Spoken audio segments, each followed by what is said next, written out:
선교의 망대를 세우는 교회라는 제목으로 말씀을 나누고자 합니다.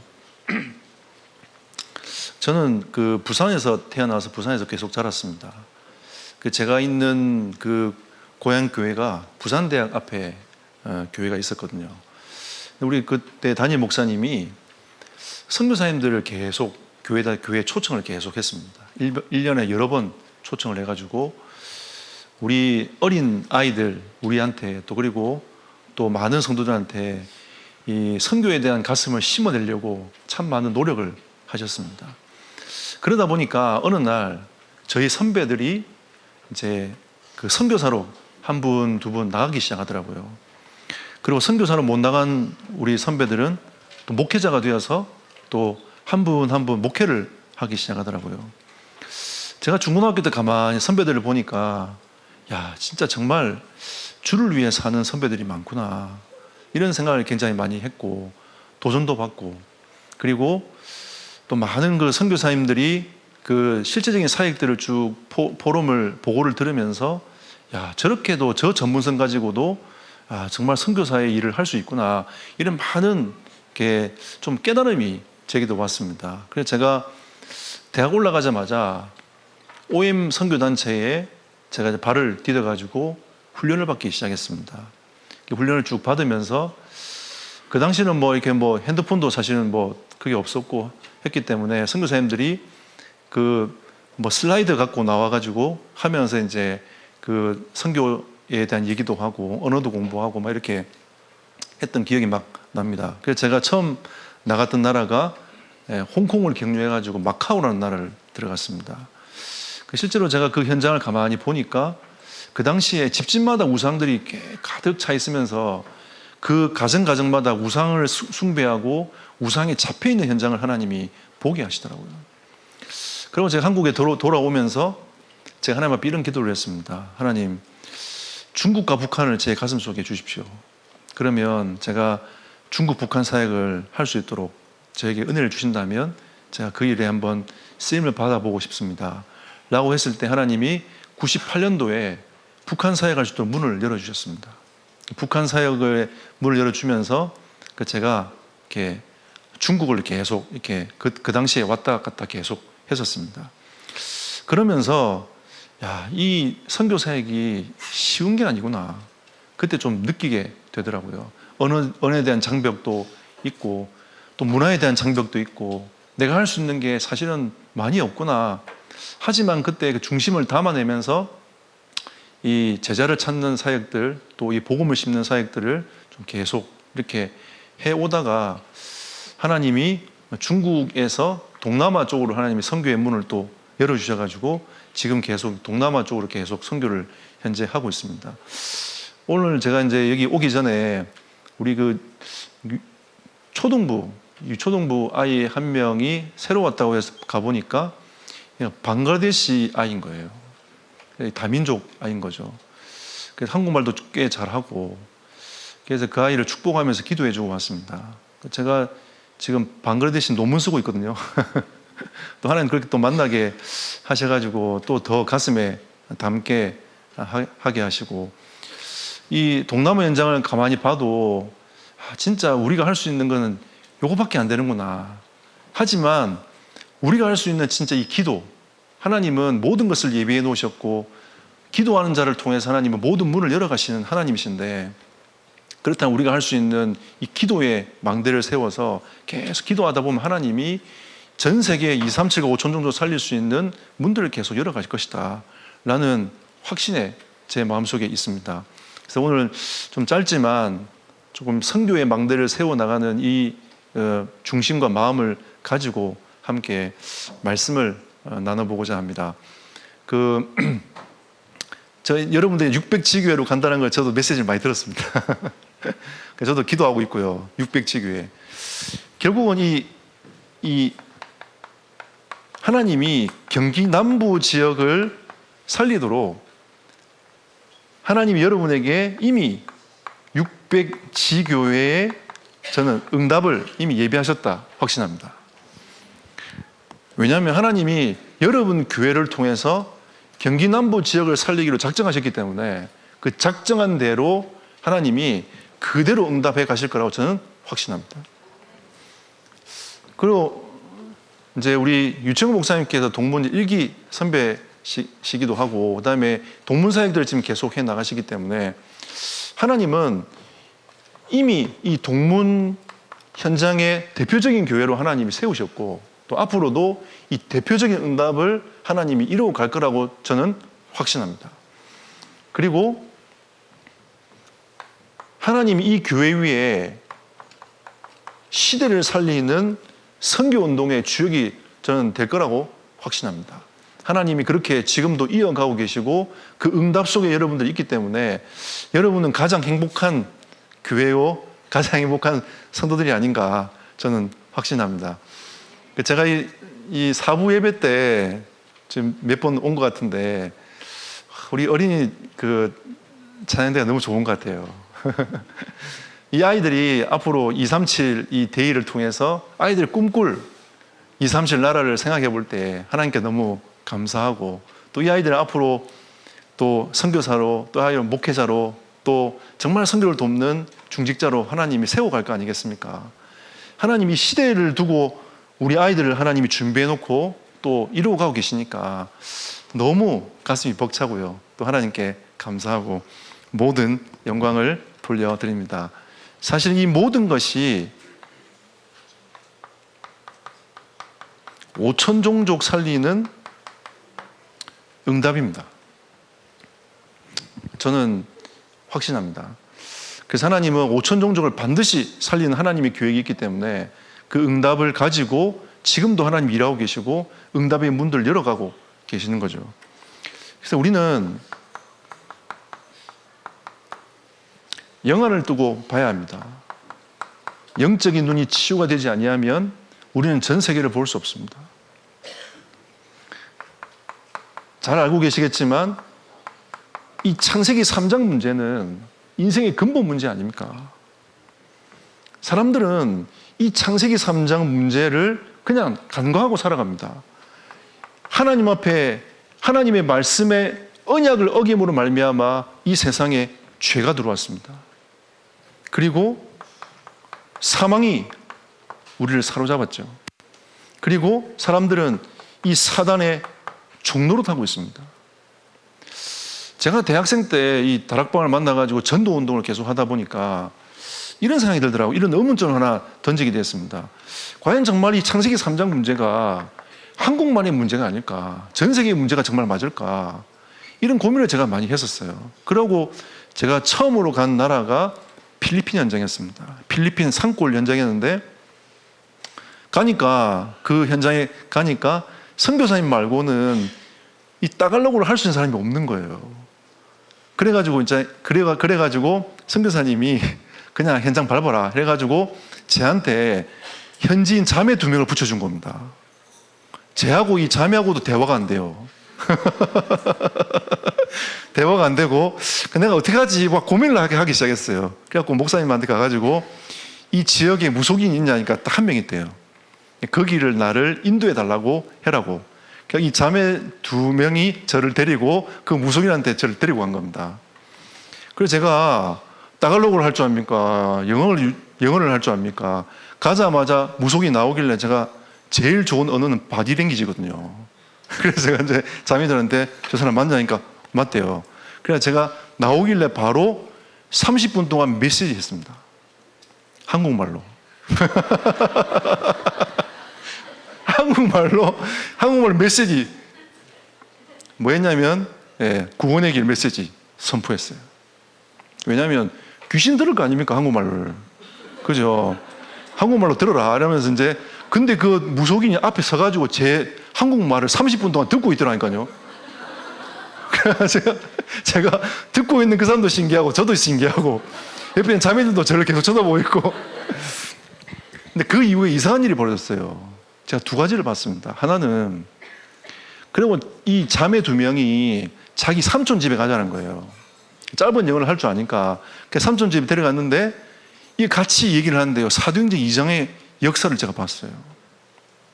다 말이 안 통하는데 이게 제 귀에 한국말로 통역돼서 쫙 들어오는 겁니다. 정말 신기하더라고요. 그리고 그 목사님이 간증이었어요. 그렇게 전도의 문이 안 열리더니 그 팀이 갔다 오고 난 이후에 전도의 문이 열리기 시작하더라. 흑암이 꺾인 거죠.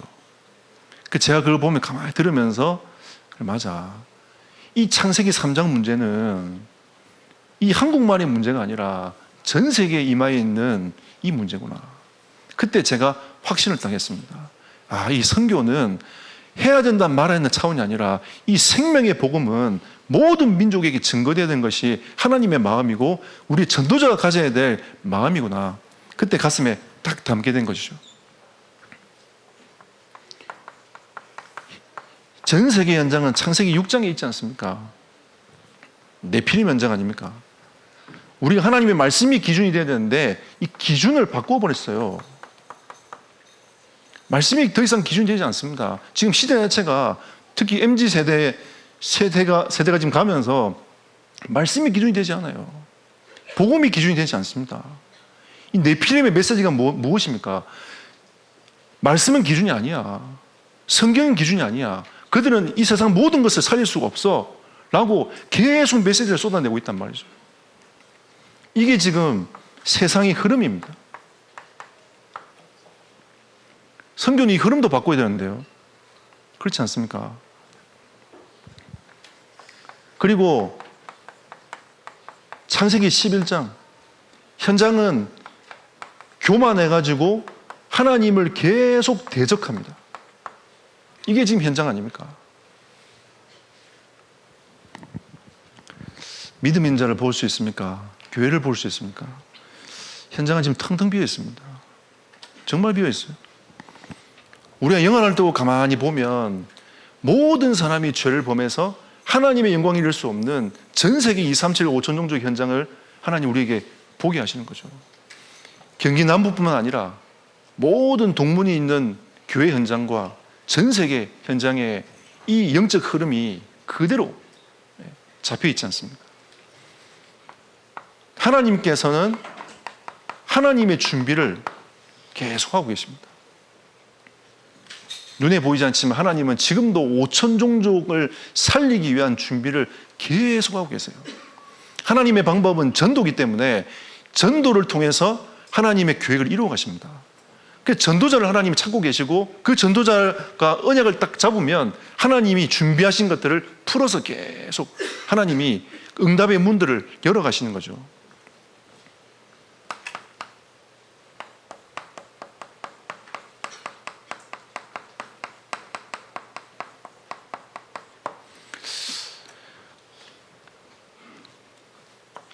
(1793년에) 개신교 선교가 시작됩니다. 그동안 종교개혁하고 나서 신학 싸움을 계속했거든요. 왜냐하면 이 흐름 자체가 계속 이 신학 논쟁들이 계속되다 보니까 교회가 뭘 놓쳤냐면 선교를 놓쳤어요. 이 복음을 전하고 선교하는 걸 놓쳐버린 겁니다. 하나님께서 1973년에 윌리엄 캐리를 통해 가지고 하나님은 개신교 선교를 시작하셨습니다. 이 선교사가 간 곳이 어디냐면 인도입니다. 인도. 저는 사실 지금 인도를 굉장히 깊이 보고 있습니다. 자, 6월 말에 네팔을 갈 건데 인도를 경유해서 네팔을 갈 거거든요. 인도는 꼭 한번 가보고 싶어가지고 제가 그렇게 정했습니다. 이 인도는 제가 나중에도 얘기하겠습니다만은 이 인도는 굉장히 중요한 나라입니다. 2, 3, 7과 5천 종족의 가장 핵심적인 나라가 인도예요. 그래서 하나님은 이미 1700년대부터 인도가 얼마나 중요한 땅인 줄 알고 개신교 선교의 시작을 하나님이 인도로 하셨다니까요. 근데 지금 우리 다락방 선교사 중에 인도 선교사가 거의 없어요. 중국에서 추방돼 가지고 인도로 가신 하나님이 그냥 추방시켜서 인도로 보내버렸어요. 하나님의 관심은 여기에 있는데 인도에 관심을 가진 선교사와 인도에 관심을 가진 교회가 없어요. 우리는 정말 이 가슴에 담고 하나님은 인도를 향한 하나님의 계획을 분명히 갖고 계십니다. 우리의 옆에 나라인 중국 있지 않습니까? 이 중국 선교는 1809년에 하나님이 모리슨이라는 선교사를 파송해서 중국 선교를 시작했습니다. 얼마 안 되죠, 그죠? 자, 그리고 우리나라가 예전에 조선이라 불렀지 않습니까? 이 조선일 때에 1832년 기츤라프라는 선교사를 통해 가지고 하나님은 조선 선교를 하나님이 시작하셨습니다. 이때 당시에 중국의 선교사들이 와가지고 중국 선교를 계속 하고 있었단 말이죠. 중국도 내륙으로 못 들어가고 해안 쪽에 선교를 계속 해왔었습니다. 그러다가 이 기츤라프 선교사가 저기 위에 중국 산둥에서 오키나와 쪽으로 내려가다가 이게 배가 있잖아요. 안개를 만나가지고 표류를 했는데 그 표류한 곳이 어디냐면 조선 땅 저기 보령, 정은조 목사님 계신 데 있잖아요. 그 보령 고대도라는 섬에 딱 정박하게 된 거죠. 그게 조선 선교의 시작입니다. 기츤라프. 여러분이 알고 계시는 토마 선교사님은 최초의 순교자고, 기츤라프가 가장 먼저 들어와 가지고 중국으로 가서 있잖아요. 뭐 했냐면 기도하기 시작했습니다. 조선의 나라가 있더라. 우리 조선을 두고 기도하자. 저기 미개한 땅이 아니냐. 복음을 한 번도 들어본 적이 없다. 이러면서 선교사의 가슴에 불이 붙은 거예요. 진짜 기도하기 시작했습니다. 저는 이 선교의 역사를 보면서 하나님은 시작하시고 선교사의 가슴에 불을 지펴가 기도하게 하시고 또 그 선교의 길을 걸어가게 하시고 또 불을 지펴서 또 선교의 가슴을 주시고 또 그 길을 걸어가게 하시고,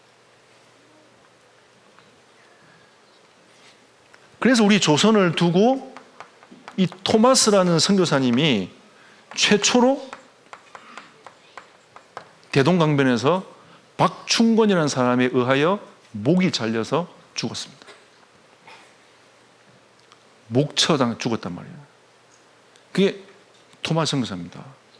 원래 토마스 선교사가 중국 선교하다가 아내도 잃고 자녀도 잃고 낙심해가지고 집으로 돌아가려 하다가 하얀 옷을 입고 다니는 사람들이 보이는 거죠.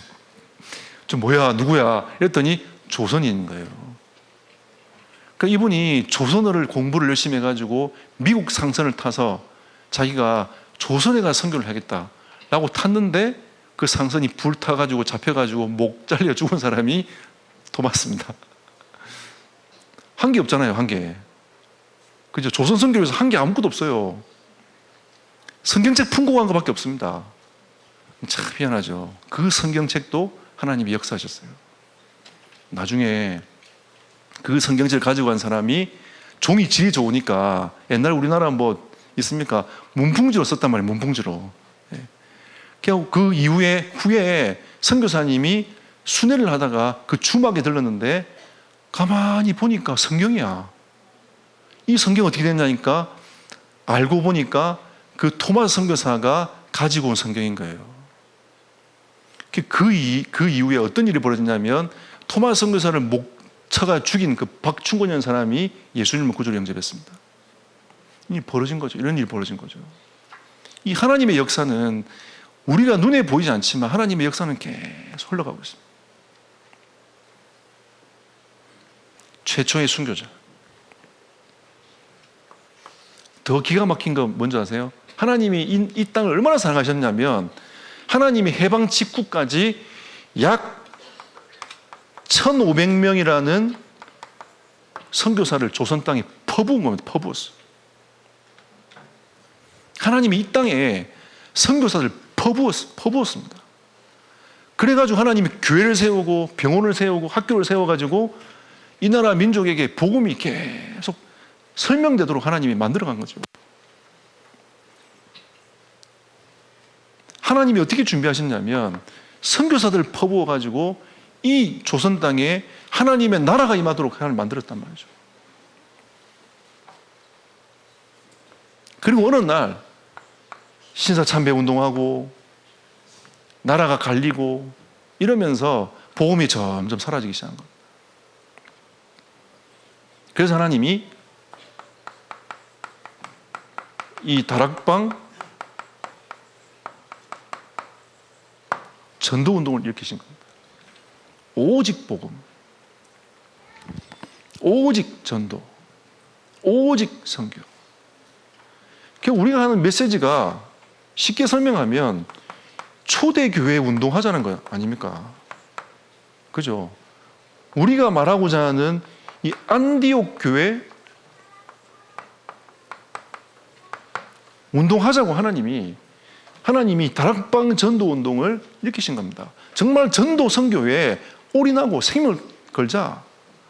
하나님께서 이 다락방 전도 운동을 일으켜가지고 전도 선교에 응답받도록 쭉 만들어갔습니다. 이런 흐름에 하나님께서 여러분과 저를 부르신 겁니다. 뭐 하라고요? 이 믿음의 선배들이 온 그 길을 하나님이 우리에게 가라고. 우리는 로마서 1장에 바울이 얘기했던 것처럼 복음의 빚진 자입니다. 우리는 복음의 빚진 자로서 이 생명의 복음을 가지고 우리는 2, 3, 7국 5천 종족에 가야 됩니다. 이단에게 빼앗기면 안 돼요. 우리가 진짜 이 복음 가지고 전도운동, 생명운동 해야 됩니다. 하나님은 반드시 이 전도운동, 생명운동 할 수 있도록 모든 예비된 분들을 열어가실 거라고 저는 확신합니다. 그래서 우리는 마지막으로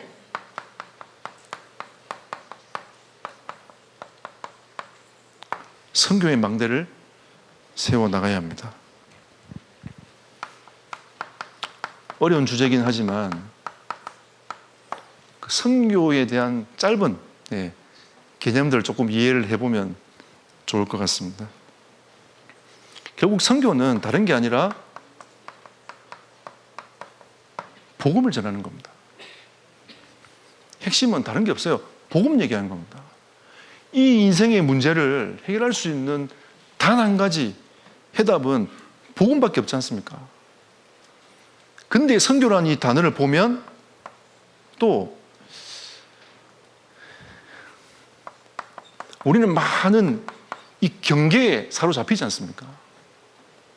어떤 경계가 있습니까? 지리적 경계가 있습니다. 여권 안 들고 다른 나라 가면 잡혀요. 그렇지 않습니까? 하나님이 여권 들고 가야 되잖아요. 비행기를 타든지 배를 타든지 헤엄을 쳐가든지 어쨌든 여러분 경계를 넘어 지리적 경계를 넘어가는 겁니다. 우리가 제가 오산 온다고 여권 들고 옵니까? 네. 누가 그러다고 제주관 갈 때 여권 들고 와야 되냐고 누가 물어보더라고요. 그래서 제가 여권도 들고 오고 신발도 벗어야 된다고 제가 얘기했어요. 그랬더니 진짜 우리 대학생 중에 한 명이 순진한 애가 있어요. 신발 진짜 벗으려고 딱 벗다가 아무래도 자기가 생각해보니까 신발 벗으면 안 될 것 같거든. 비행기 타자마자 저한테 목사님 신발 안 벗잖아요 그러더라고요.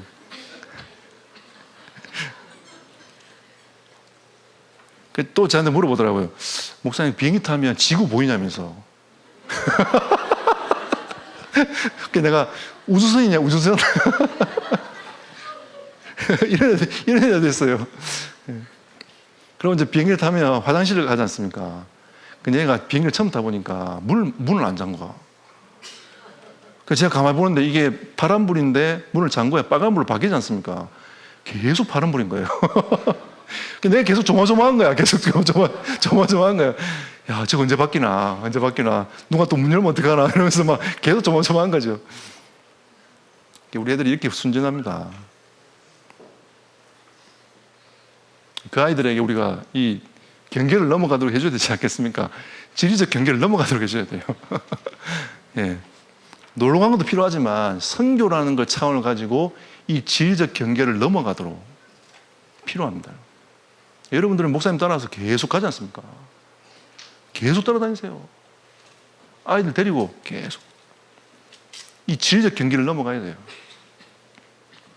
저희 지역은 진짜 시골이다 보니까 아이들이 굉장히 또 더 순진하기도 해요. 그래서 어른들은 더 이렇게 좀 막혀 있고 있잖아요. 제가 지난번에 한번 얘기했을 텐데, 이 금강이 이렇게 흐른단 말이죠. 여기가 시내고, 여기가 이제 공주대에 있는 현장입니다. 여기 다리가 이렇게 몇 개 나져 있거든요. 여기에서 공주대로 넘어가면 차로 한 10분도 안 걸릴 수도 있어요. 10분 정도. 근데 여기에 사는 어르신들이 뭐라고 하냐면, 제보고, 그렇게 멀리 가냐면서. 그 어떤 할머니는 70년 만에 이 다리를 넘어왔어요. 와, 이 충청도. 제가 이 선교의 사명을 감당하고 있습니다. 저는 선교진 줄 알았어요. 70년만 넘어와가지고 뭐라 하냐면, 이렇게 발전된 줄 몰랐다면서. 뭐가 발전돼요? 아파트 몇 개밖에 없는데. 답답한 노릇이죠. 이런 수준 갖고 무슨 세계복음을 합니까, 여러분? 안 그래요? 우리 아이들만큼 그렇게 하지 말자. 그래서 우리 교회들 데리고 있잖아요. 중국도 2번 가고 뭐 했냐면, 다른 거 안 하고 있잖아요. 기차 50시간 태워버렸어요. 타라, 야, 타. 이래가지고 50시간 태워버렸어요. 애들이, 와. 그래서 제가 얘기해 줬어요. 중국이 이렇게 생겼고, 우리나라가 어쨌든 뭐 여기에 붙어 있으니까, 여기서 이까지밖에 안 왔어. 나머지 이렇게 남아있는 거, 이렇게 남아있는 거죠. 그래서 이게 50시간이야 했더니, 이러더라고요. 다음부터 우리 멀다 이렇게 말하면 안 돼. 너희들 가슴을 좀 넓혀. 제가 중국 가서 제일 황당했던 게 뭐냐면, 한 아이가 말씀 들으러 왔어요. 너무 귀한 거예요. 어디서 왔냐? 옆 동네에서 왔대. 그러면 중국이 좀 크니까 1시간 좀 걸리니? 했더니 아니요, 3시간 반요. 이러더라고요. 옆 동네에 3시간 반이야. 우리의 모든 생각을 다 내려놓게 하는 한마디였습니다. 아, 그렇구나. 3시간 반 옆 동네라니. 우리 여기서 부산을 가야 3시간 반인데, 아, 멀다. 부산 어떻게 가나. 늘 이런 생각 갖고 있는데, 그 사람들은 그냥 3시간 반 옆 동네로 가요, 그냥. 또 가. 제가 오늘 신학원 갔더니 48시간을 기차 타고 와가지고 신학원 참여하고 48시간 내려가요. 와. 그러니까 우리의 생각이 달라요. 아예 대륙 자체가 있잖아요. 나라가 크니까 그래 다녀. 요즘에는 빠른 기차가 생겨가지고 좀 금방금방 가지만 그 당시는 그렇게 했단 말이에요. 미국도 가보니까 어떤 랩런트가 저한테 그래도 운전해주는 랩런트가 막 그러다 우리 교회 애들 데리고 미국도 갔거든요. 2번 갔거든요. 갔더니 그 운전해주는 랩런트가 교회 집이 어딘데 교회를 워싱턴까지 오냐 얘기하니까 한 6시간밖에 안 걸려요. 그러더라고요. 랩런트가 운전해가지고 6시간 동안 가서 예배 참여하고 6시간 동안 가요. 이 생각 자체가 다른 겁니다. 그러니까 우리 아이들이 좁은 이 생각 가지고 어떻게 세계를 복음합니까? 일단 지리적 경계를 넘어가도록 도와줘야 돼요. 애들 데리고 와가지고 있잖아요. 중국 가서 한 100시간씩 막 러시아 데리고 와가지고 있잖아요. 일주일 동안 횡단하는 기차 있지 않습니까? 태워요. 저는 그럴 마음이 있습니다. 타는 것만 해도 아이들이 생각이 달라져요. 이야. 이 지리적 경계를 넘어가야 됩니다. 그리고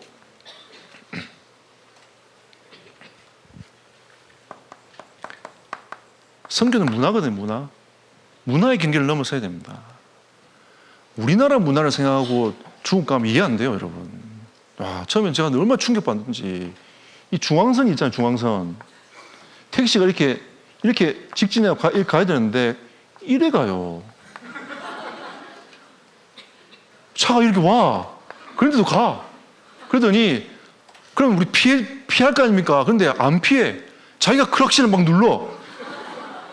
빵빵 해서 막 크락신을 누르더니 이 차가 또 피해. 와. 근데 진짜 사고 난 걸 못 봤어요. 정말 신기한 거는. 그래서 제가 보면서 이 무질서가 질서가 된 나라구나. 와. 지금 많이 바뀌었죠. 너무 신기하더라고. 또 충격인 게 뭐냐면 같이 간 이분이 저를 갖다가 목사님 잠깐만 기다리세요. 제가 장 보고 올게요 하더라고요. 그래서 저는 가서 잠깐 사고 오는 줄 알았거든요. 30분 동안 안 와. 택시 기사는 또 시동 끌고 기다리고 있어. 그러더니 장바가 오더니 가자니까 또 가. 이야, 우리 문화 입장으로는 이 생각으로는 도저히 이해 안 돼요. 그래서 제가 한번 그거 써먹었잖아요. 어떻게 써먹었냐면 제가 그 목단강이라는 그 지역으로 가기 위해서 시외버스를 탔습니다. 우리 아이들하고 제가 탔거든요. 한 10명 탔어요. 그러니까 우리밖에 없는 거죠. 그래서 제가 그 차장한테 뭐라고 했냐면 내가 돈도 좀 더 줄 테니까 우리 숙소 앞에까지 가자 했거든요. 가요. 갔어. 근데 너무 충격이 되는 거죠. 야, 비행기도 우리 집 앞에 떨어뜨려달라면 떨어져 주겠다. 이런 생각을 제가 한 겁니다. 돈 더 주고 우리 집 앞에 내려달라면 내려줄 것 같아요. 야, 그럼 이해됩니까, 이거? 우리는 선교사들을 파송해놓고 문화 충격을 좀 기다리면서 그 문화 충격을 기다려가지고 그들이 그 문화를 습득하고 선교할 수 있도록 그걸 기다려주지 못하는 거예요. 재미있는 일 많아요, 이거. 그 다음에 그들이 가지고 있는 종교, 이거는 완전히 사상이기 때문에 종교를 뒤넘어갈 수 있습니까? 지금도 우리나라 사람들은 제사 안 지는 걸 바라보면서 얘기하면서 호로자식이라면서. 지금 많이 변했죠. 또 많이 흐름이 굉장히 많이 바뀌었습니다.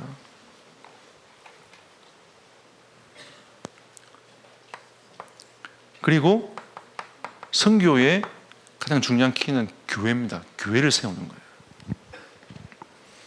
뭐 계속 더 얘기하면 이제 이거는 깊이 얘기해야 되기 때문에 일단 교회를 세우는 거다. 요까지만 좀 이 세 가지만 기본적인 이해를 좀 하시면 좋을 것 같습니다.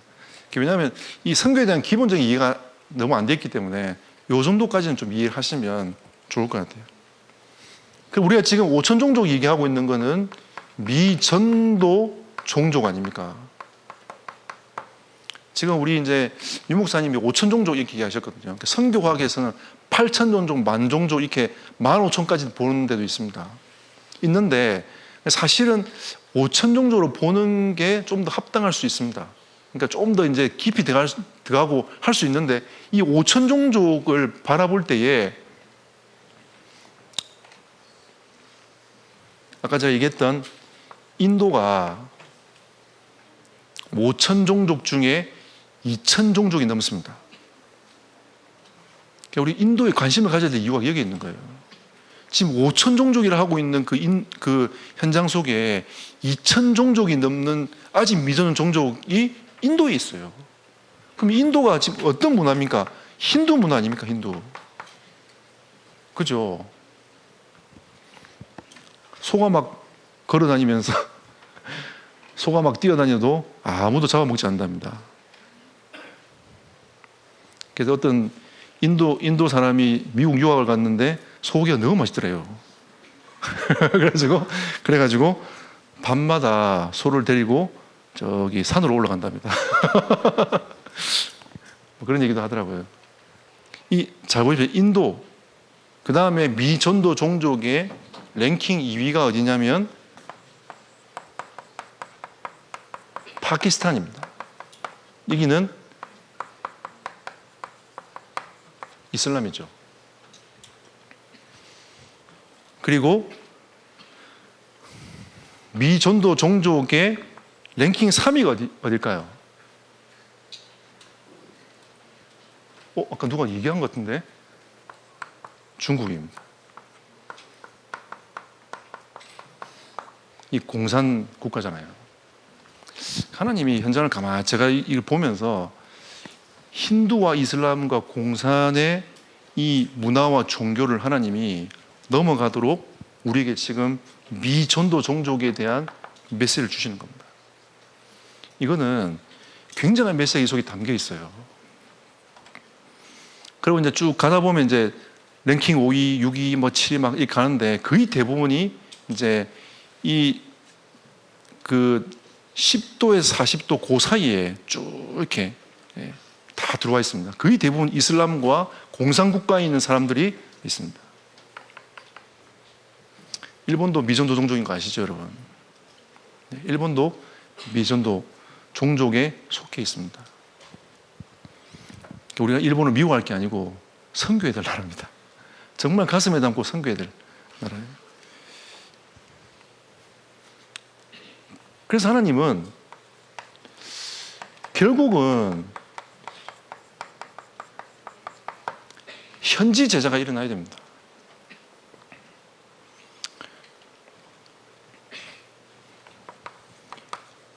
현지에 있는 목회자가 일어나야 돼요. 지금 우리나라에 이제 이 RTS가 20개 나라에 지금 쭉 40개 그 신학교와 MOU를 맺어가지고 지금 이제 이 현지의 목회자들을 계속 키워내고 있습니다. 진짜 감사한 일이죠.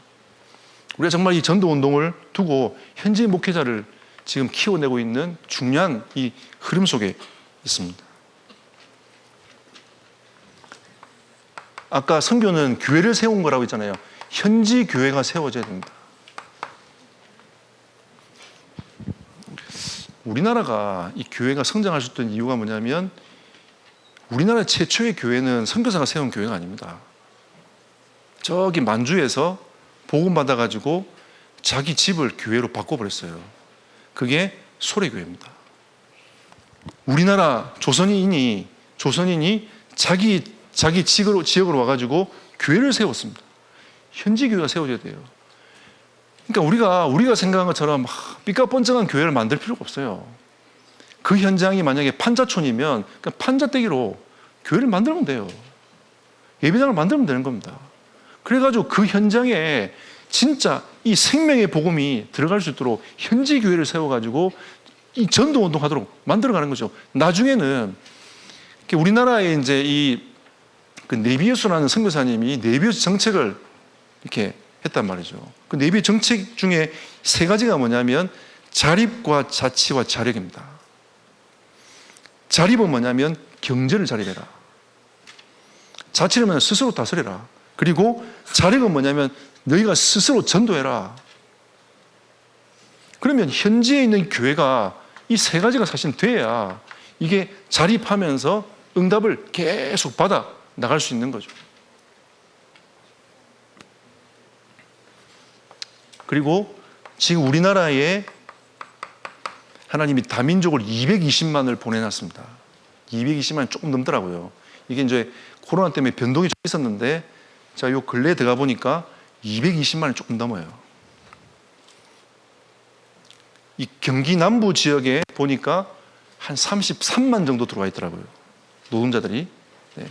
여기 오산은 한 8,800명 정도, 약 9,000명 정도 지금 오산에 이 다민족들이 들어와 있더라고요. 저는 이 안에 제자 있다고 믿습니다. 그러니까 우리는 현지 제자 찾아내야 돼요. 그래서 진짜 이 현지에 있는 이 현지 제자를 찾아가지고 현지 목회자를 세우든지 아니면 그 현지에 교회가 세워지도록 시스템을 만들어가지고 계속 파송해야 됩니다. 그러면 우리는 문화적인 것도 종교적인 것도 뛰어넘어가지고 참선교할 수 있습니다.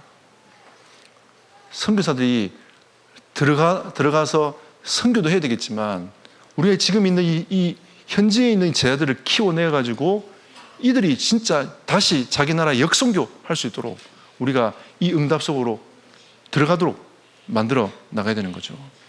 이 교회가 이 운동에 실제 응답을 받는 선교의 망대가 되기를 예수 이름으로 축복합니다.